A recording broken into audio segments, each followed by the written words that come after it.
बिस्मिल्लाहिर्रहमानिर्रहीम। अस्सलामुअलैकुम दोस्तों, अक्सर देखने में ये आता है कि जहाँ पर पार्किंग के काफ़ी मसले मसाइल हों, अचानक अगर आपको कोई खाली पार्किंग नज़र आए तो अल्लाह का शुक्र अदा करते हुए वहाँ गाड़ी खड़ी कर दी जाती है।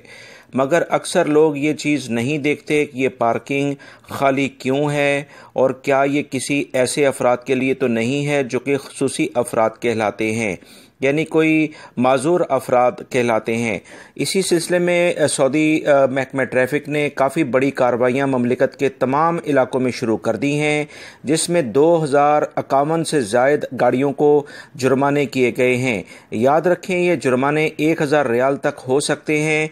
ऐसे तमाम अफराद जो कि सऊदी अरब में रहते हैं और पार्किंग वो माजूरों की गाड़ियों वाली जगह पर पार्क अपनी गाड़ी कर देते हैं, जो कि कवानीन की खुली खिलाफ वर्जी है। इसी सिलसिले में पूरे सऊदी अरब में महकमा ट्रैफिक ने ख़ास तौर पर अब इक़दाम तेज़ कर दिए हैं, क्योंकि माजूर अफराद अक्सर शिकायत करते नज़र आते हैं कि इनकी जगह अक्सर दूसरे लोग जो कि सेहतियाब भी होते हैं गाड़ी पार्क कर देते हैं।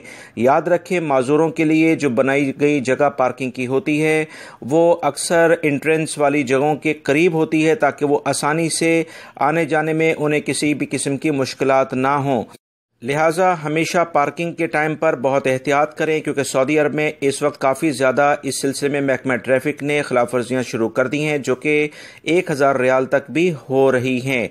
मेरी इस वीडियो को लाइक करके शेयर आगे लाजमी कर दीजिएगा। अस्सलामु अलैकुम।